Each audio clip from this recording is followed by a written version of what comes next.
ഒരിക്കൽ മനുഷ്യനായി പിറന്നാൽ മോക്ഷപ്രാപ്തിയിലേക്കുള്ള യാത്രയുടെ അവസാന ഘട്ടമാണ് മനുഷ്യൻ എന്നാണ് പറയുക. തെറ്റാണ്. വായിക്കാൻ തുടങ്ങുന്ന നാഡികളെ ഇരിക്കുന്ന ആൾക്ക് ബോധ്യമായി തുടങ്ങുമ്പോഴാണ് ഇത് എൻ്റെ കഥയാണോ അല്ലെന്ന് അയാൾ പറയണം. എൻ്റെ പൂർവ്വജന്മത്തിൽ ഞാൻ അമ്പലപ്പുഴ മഹാരാജാവിൻ്റെ മന്ത്രിയായിരുന്നെന്നും രാജഹിതത്തിനെതിരായി പെരുമാറിയതിൻ്റെ പേരിൽ രാജാവിന് എന്നോട് അനിഷ്ടം തോന്നിയതിൻ്റെ പേരിൽ എന്നെ തല്ലിക്കൊന്ന് അച്ചൻകോവിലാറ്റിൽ എറിഞ്ഞുവെന്നുമാണ് അദ്ദേഹം പറഞ്ഞത്. മന്ത്രദീക്ഷയും ഗുരുദീക്ഷയും വളരെ വളരെ ഗുണകരമാകണമെങ്കിൽ ആ വരുന്ന വ്യക്തി അതിന് ഭാഗമാകണം.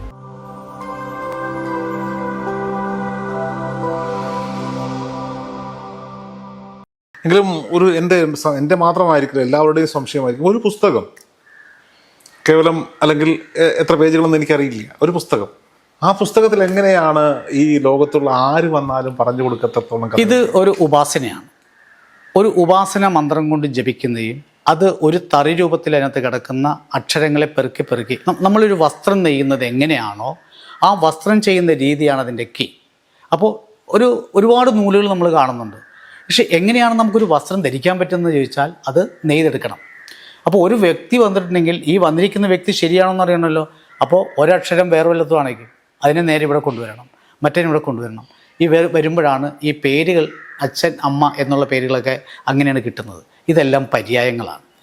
ഈ പര്യായത്തിലൂടെയാണ് അയാളുടെ അച്ഛൻ്റെയും അമ്മയുടെയും പേര് കിട്ടുന്നത്. ഇപ്പോൾ തമിഴ്നാട്ടിലാണെങ്കിലും നമ്മൾ ചെന്ന് കാണ്ഡമെടുത്ത് വായിച്ചു കഴിഞ്ഞാൽ ഇന്ന ആളുടെ പേര്, അപ്പോൾ രജനി, അപ്പോൾ രജനിയുടെ അവിടെ പറയുന്നത് 6 തുടങ്ങുന്നതാണോ നിങ്ങളുടെ അക്ഷരം, എങ്ങനെയാണ് നാടിൽ ഇംഗ്ലീഷ് വരുന്നത്? അപ്പോൾ അവിടെ തെറ്റും.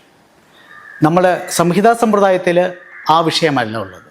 ഇപ്പോൾ കൃഷ്ണൻ എന്നൊരു പേര്, അയാളുടെ പേര് പറയാണ് വൈഷ്ണവ അവതാരത്തിൽ പിറന്ന ആളിൻ്റെ പേരാണ് നിൻ്റെ അച്ഛൻ്റെ പേര്. വൈഷ്ണവ അവതാരം ആരൊക്കെയാണ്? കണ്ണനെന്നാവാം, കൃഷ്ണനെന്നാവാം, അങ്ങനെയുള്ള അനേകം പേരുകളുണ്ട്. അപ്പോൾ അയാൾ പറയും ശരി എൻ്റെ കൃഷ്ണൻ്റെ പേരാണ്. അമ്മയുടെ പേര് വാസന്തി, അപ്പോൾ അതിൻ്റെ അനുസരിച്ചുള്ള പേര് അവിടെ കിട്ടും.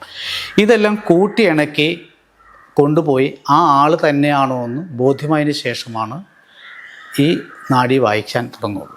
ആ വായിക്കാൻ തുടങ്ങുന്ന നാഡികളെ ഇരിക്കുന്ന ആൾക്ക് ബോധ്യമായി തുടങ്ങുമ്പോഴാണ് ഇത് എൻ്റെ കഥയാണോ അല്ലെന്ന് അയാൾ പറയണം. ശരിയാണ്. ആ കഥയാണ് അലക്സാണ്ടർ ജേക്കബ് സാർ കൃത്യമായി പറഞ്ഞത് ആ ഇൻ്റർവ്യൂ. അപ്പം ആ വരുന്ന വ്യക്തിക്ക് ബോധ്യമാകാതെ ഇപ്പം ഞാൻ എന്തെങ്കിലും പറഞ്ഞിട്ട് കേട്ടിട്ട് പോയിട്ട് കാര്യമുണ്ടോ? ഇപ്പം നമ്മളുമായിട്ടുള്ള അനുഭവ സമ്പത്ത് അതിനകത്തുണ്ടാക്കണം. നമ്മൾ ഇന്നുപോലെ അനുഭവിച്ചതാണ്, ഇതൊക്കെ വരാൻ പോകുന്നതാണ്, ഇനി കഴിഞ്ഞുപോയ കാര്യങ്ങളെക്കുറിച്ച് ആർക്കും പറയാമെന്ന് പറയാം. ഇപ്പം മുൻജന്മം അത് ആർക്കും വേണമെങ്കിലും പറയാമല്ലോ. പക്ഷെ ആ മുൻജന്മം കേൾക്കുന്ന ആൾക്ക് അത് ഇന്ന സ്ഥലം ഉണ്ടെന്ന് നമ്മൾ പോലും കേൾക്കാത്ത സ്ഥലമായിരിക്കും ചിലപ്പോൾ നാടിയിലൂടെ കിട്ടുന്നത്. ആ പഴയ പേര് കണ്ടെത്തി അതിലേക്ക് സഞ്ചരിച്ച് അവിടെ ഇന്ന സ്ഥലം ഉണ്ടായിരുന്നു എന്ന് അന്വേഷണമാണ് ഒരാളുടെ ജീവിതത്തിലെ ഏറ്റവും ഗുണകരമായ അവസ്ഥ. അങ്ങനെ അന്വേഷിക്കാൻ പോകണ്ടേ? ഒരു സംശയം ഇവിടെ ചോദിച്ചു പോയിക്കോട്ടെ. അലക്സാണ്ടർ ജേക്കബ് സാറും ഞാനുമായിട്ടുള്ള ഇൻ്റർവ്യൂവിൽ ഏറ്റവും വിവാദമായത് അദ്ദേഹം പറഞ്ഞ ഒരു വാചകമാണ്. എൻ്റെ പൂർവ്വജന്മത്തിൽ ഞാൻ അമ്പലപ്പുഴ മഹാരാജാവിൻ്റെ മന്ത്രിയായിരുന്നെന്നും രാജഹിതത്തിനെതിരായി പെരുമാറിയതിൻ്റെ പേരിൽ രാജാവിന് എന്നോട് അനിഷ്ടം തോന്നിയതിൻ്റെ പേരിൽ എന്നെ തല്ലിക്കൊന്ന് അച്ചൻകോവിലാറ്റിൽ എറിഞ്ഞുവെന്നുമാണ് അദ്ദേഹം പറഞ്ഞത്. ഇതിനെതിരെ മനോരമ ഉണ്ടോയെന്ന് എനിക്ക് ഓർമ്മയില്ല, Mathrubhumi, reporter, media one, Marunadan Malayali, അതുപോലെ തന്നെ ന്യൂസ് 18 പ്രോഗ്രാം തന്നെ ഇങ്ങനെ ഒരു രാജാവുണ്ടോ എന്നൊരു അന്വേഷണം തന്നെ അവർ നടത്തി. ഇത്രത്തോളം ചർച്ചയായി അത് കേരളം ഒട്ടുക്കും എന്നുള്ളതാണ്. സത്യത്തിൽ അങ്ങനെ കൃത്യമായി പറഞ്ഞു കൊടുക്കാൻ പറ്റുമോ?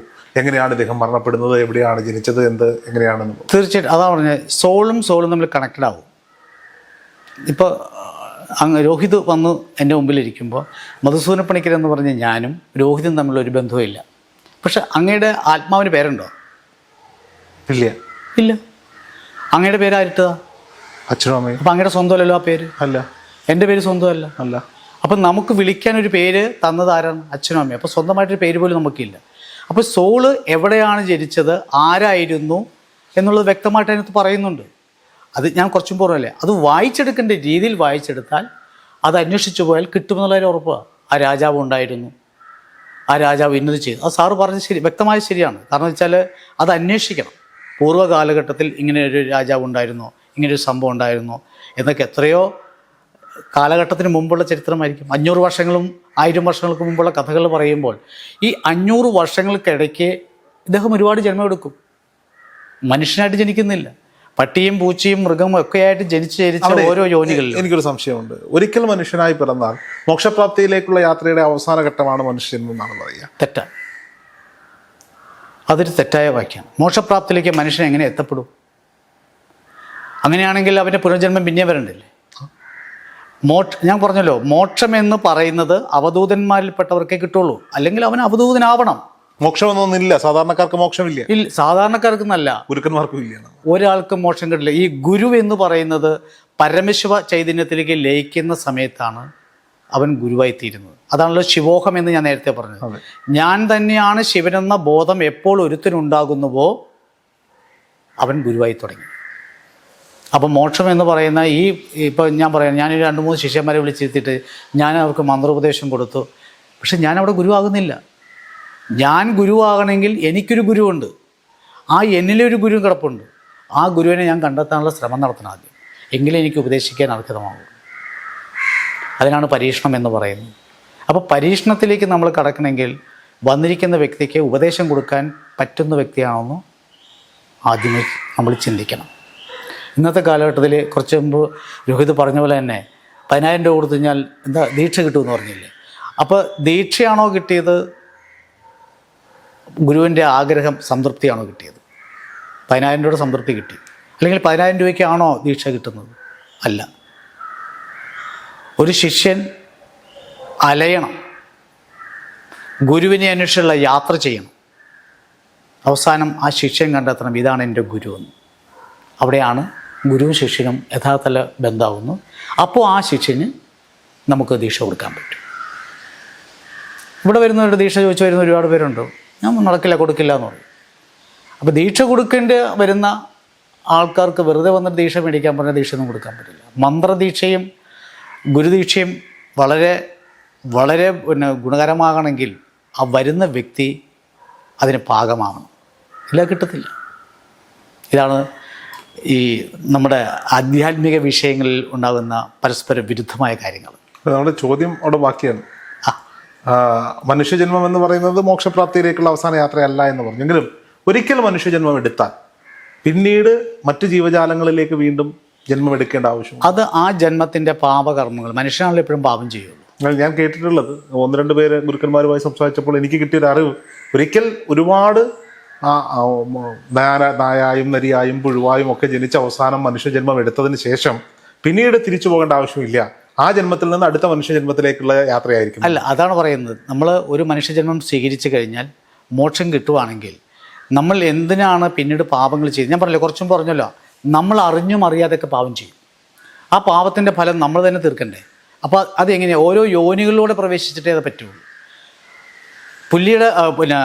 പുല്ലിൻ്റെ യോനിയിൽ പ്രവേശിക്കുക, വിത്താണ്. അതിൽ പ്രവേശിച്ച് ആ പുല്ലായിട്ട് കിളിക്കണം. ആ പുല്ല് കൊത്തുന്നത് കോഴിയായിരിക്കും, അല്ലെങ്കിൽ ഏത് പക്ഷിയായിട്ട് എന്തുവാണോ ആദ്യമേ ഭക്ഷിക്കുന്നത് ആ യോനിയിലൂടെ അവൻ പ്രവേശിക്കും. അപ്പോൾ ചൈതന്യങ്ങൾ പ്രവേശിച്ച് ശുദ്ധമായതിനു ശേഷമേ മനുഷ്യജന്മം കിട്ടുള്ളൂ. എപ്പോഴും മനുഷ്യജന്മം വളരെ അപൂർവമാണ്. അത് കിട്ടിയാൽ, അത് മര്യാദയ്ക്ക് കൊണ്ടുപോയാൽ അവന് മോക്ഷം കിട്ടുമെന്ന് ഞാൻ പറയുള്ളൂ. അപ്പം ഞാൻ ഈ ചെറിയ പാപങ്ങളൊക്കെ ചെയ്തവരാവട്ടെ ഒരിക്കലും മരണപ്പെടുന്നു. ആ ദേഹം വിട്ട് ദേഹി യാത്രയാവുന്നു. ഈ ദേഹി വീണ്ടും മനുഷ്യനിൽ തന്നെ പിറക്കുമോ അതോ മറ്റു മൃഗങ്ങളിലേക്കോ സസ്യജാലം? അല്ല, അത് ആ വ്യക്തിയുടെ പ്രവൃത്തികളുടെ അടിസ്ഥാനം അങ്ങനെ തിരിച്ചു പോകാനുള്ള സാധ്യതയുണ്ടോ എന്നുള്ളതാണ്. പോകാം. അത്രയ്ക്ക് പുണ്യമുള്ള ആത്മാക്കൾ അതിൽ പറഞ്ഞാൽ കുറച്ച് മുമ്പ് അവധൂതന്മാർ അങ്ങനെ പോകും. അവധൂതന്മാർക്ക് പെട്ടെന്ന് മോക്ഷം കിട്ടിക്കഴിഞ്ഞാൽ പിന്നെ അവർക്ക് ജന്മമില്ല, അവരത് പോയി. ഇതൊന്നും അങ്ങനെ എൻ്റെ ചോദ്യം മനസ്സിലായിട്ടില്ല എന്ന് തോന്നുന്നു. പറഞ്ഞു. ഇപ്പൊ രോഹിത് എന്ന് പറയുന്ന വ്യക്തി, ഞാൻ മരണപ്പെടുന്നു എന്ന് വിചാരിക്കുക. അപ്പോൾ എൻ്റെ ആത്മാവ് വീണ്ടും മറ്റ് ജീവജാലങ്ങളായി പിറക്കുമോ അതോ വീണ്ടും മനുഷ്യജന്മമായി പിറക്കും? അതാ പറഞ്ഞത്. രോഹിത് പാപകർമ്മങ്ങൾ ഈ ജന്മത്തിൽ ചെയ്തിട്ടുണ്ടെങ്കിൽ ഉണ്ടാവുമല്ലോ, ഉറപ്പായിട്ടും. അപ്പം നമ്മൾ അടുത്ത യോനിയിൽ പ്രവേശിക്കണമല്ലോ. യോനിയിലൂടെയാണല്ലോ പ്രവേശനം വരുന്നതും ആ യോനിലൂടെയാണ് നമ്മൾ പുറത്തിറങ്ങുന്നതും എല്ലാം അങ്ങനെ തന്നെയാണ്. അപ്പോൾ ഏതൊരു ജന്മത്തിൻ്റെ വിഷയദോഷ പാപങ്ങൾ നമ്മളിലുണ്ടോ അത് തീർക്കണം. അത് ഏതൊരു പാപമാണ് ചെയ്ത് ആ യോനിയിൽ പോയി പിറക്കണം.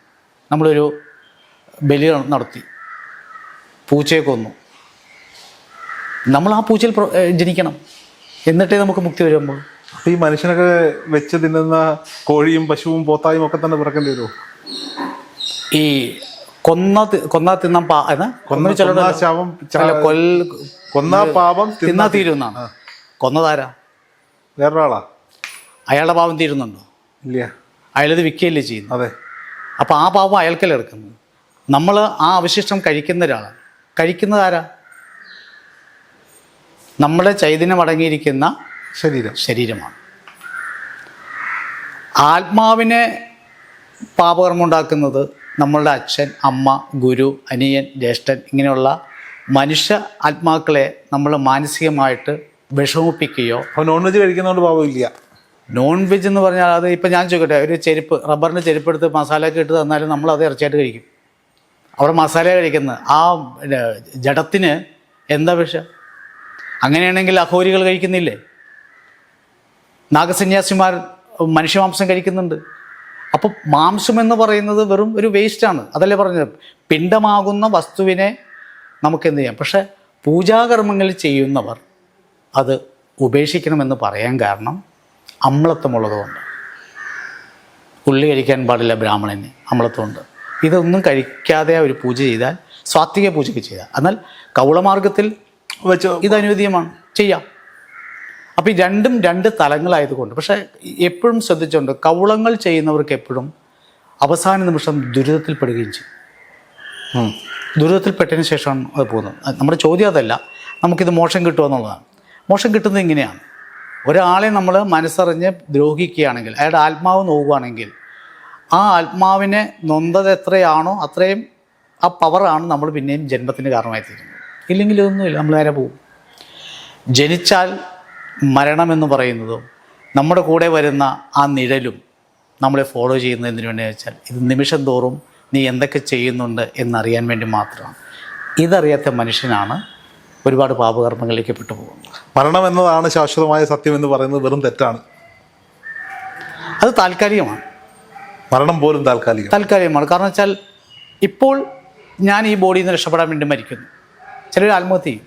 ഏറ്റവും വലിയ മണ്ടത്തരമാണ്. കാരണം വീണ്ടും അവന് ബോഡി കിട്ടാൻ വേണ്ടി അവൻ അലയണം. കാരണം ബോഡി ഉണ്ടെങ്കിലേ അവന് കർമ്മങ്ങൾ ചെയ്ത് മുന്നോട്ട് പോകാൻ പറ്റുള്ളൂ.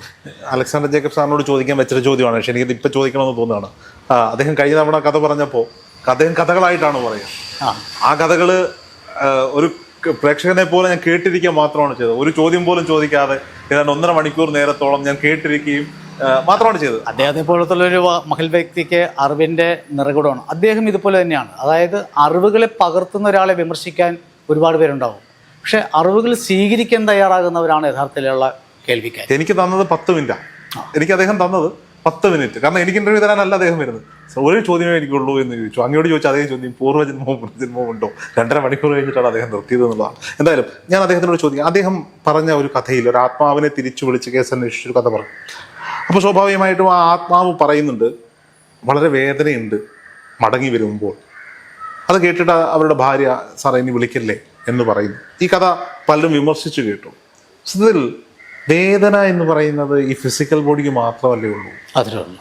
പിന്നെ എങ്ങനെയാണ് ആത്മാവിന് വേദന? ആത്മാവിനെ വിളിക്കുന്ന ആളുടെ ആ ചൈതന്യമായിട്ട് കണക്ഷൻ വരുമ്പോൾ മാത്രമാണ് ആ വ്യക്തിയോട് പറഞ്ഞു കൊടുക്കുന്നത്. ഞാൻ കുറച്ചു മുമ്പ് ഒരു കാര്യം പറഞ്ഞതാണ്. മരിച്ചുപോയി ഞാൻ എൻ്റെ ആഗ്രഹം പൂർത്തീകരിക്കാതെയാണ് ഞാൻ പോയെങ്കിൽ എനിക്കിത് ആരോടെങ്കിലും പറയണം, എനിക്ക് ബോഡിയില്ല. അപ്പോൾ എൻ്റെ ബോഡിയെ ആഗീരണം ചെയ്യുന്ന ഒരാത്മാവിന് അത് മനസ്സിലാക്കാൻ പറ്റും. എൻ്റെ നൊമ്പരം എന്താണ്, ആ നൊമ്പരത്തിന് എന്തൊക്കെയാണ് ഞാൻ പറയേണ്ടത്, അല്ലെങ്കിൽ പിന്നെ ബാക്കി വെച്ചത് എന്തൊക്കെയാണ്, അത് എപ്പോഴൊക്കെ നടക്കുമെന്നുള്ളതൊക്കെയാണ് ആ ആത്മാവ് ചോദിക്കുന്നത്. അത് എല്ലാവർക്കും പറയാൻ പറ്റില്ല. എല്ലാവർക്കും പറയാൻ പറ്റുമെങ്കിൽ നമുക്ക് ആത്മാവിനെ വിളിച്ചു വരുത്താമല്ലോ.